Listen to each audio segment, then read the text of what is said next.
You want to take a picture inside the shop? Yeah, I want you in the shop. Oh, I don't care. You know? All right, so you want to go? They can only fire me, that's all. And then I'll retire.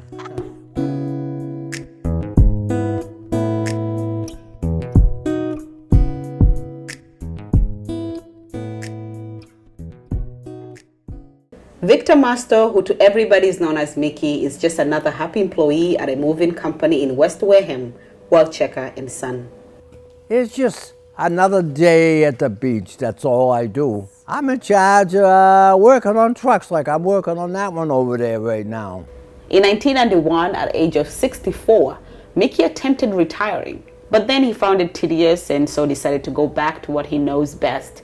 He started off as a part-time employee who now clocks 40 hours a week, Monday to Friday.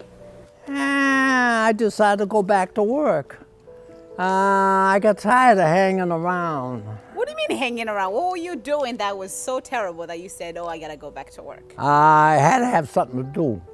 With 90 years under his belt, Mickey is just another mechanic in a garage, welding a wrench, fixing tires, and plugging whatever is leaking, a curiosity he has had all his life. But I was always interested in cars and trucks.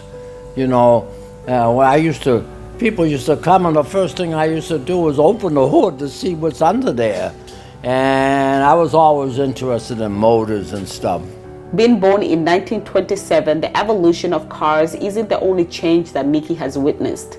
He recalls a whole different lifestyle back when he was a young man growing up in Rosendale in the 30s.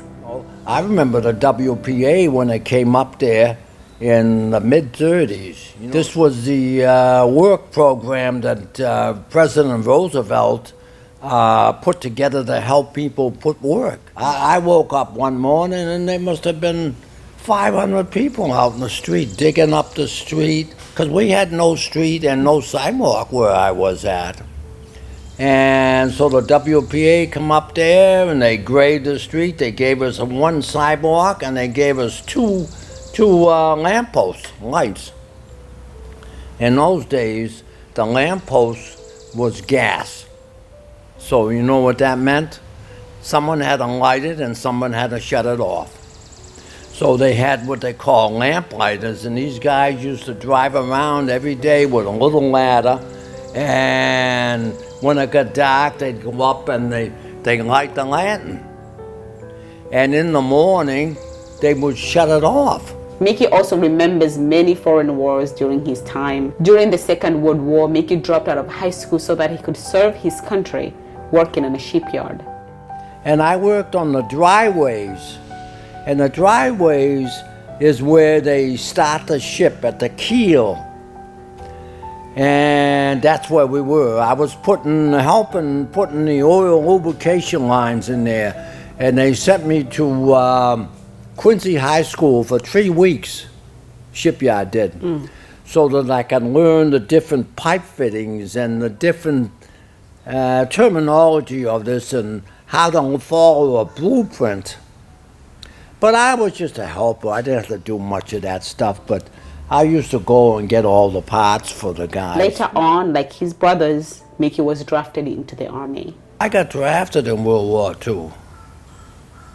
I got drafted in the army in June in 1945. Were you scared? What was your thoughts? No, I didn't know any better.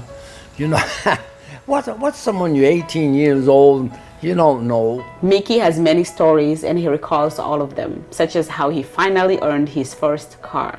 I was working in the Consolidated Cookie Factory in West Roxbury, and I was making 50 cents an hour. 50 cents an hour. 50 cents an hour. I was in the mixing room where they made the dough for the cookies. And I saved up $50. And I knew a guy down on Jamaica Plain. They had a couple of big cars in the backyard, so he wanted $50. It was a 36 packet.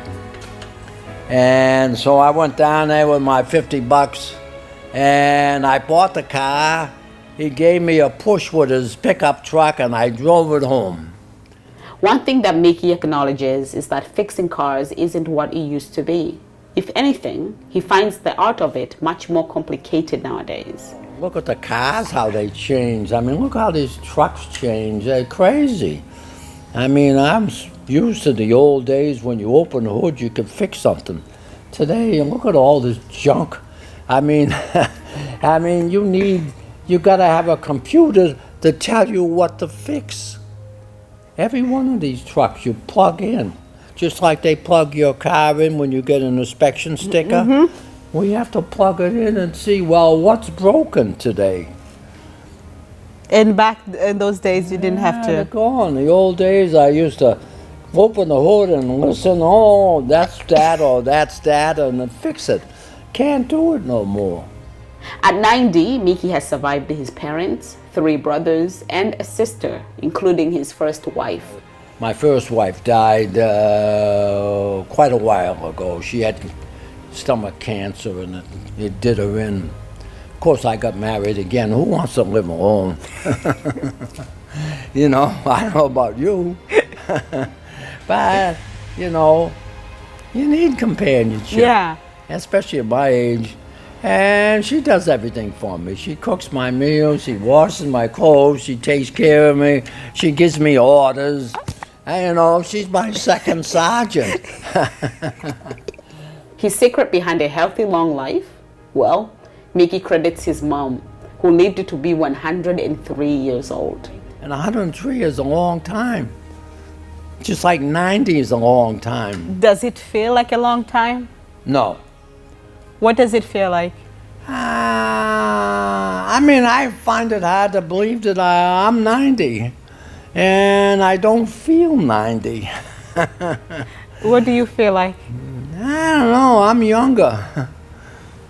60, 50? Yeah, not that far. I don't want to go that far back. So, what has been the best experience in your life so far? Well, I guess having my children. And we, you know, I changed a lot of diapers and I washed a lot of kids and, hey, you know, that's probably the best part of my life. And how many grandchildren? Can't count them.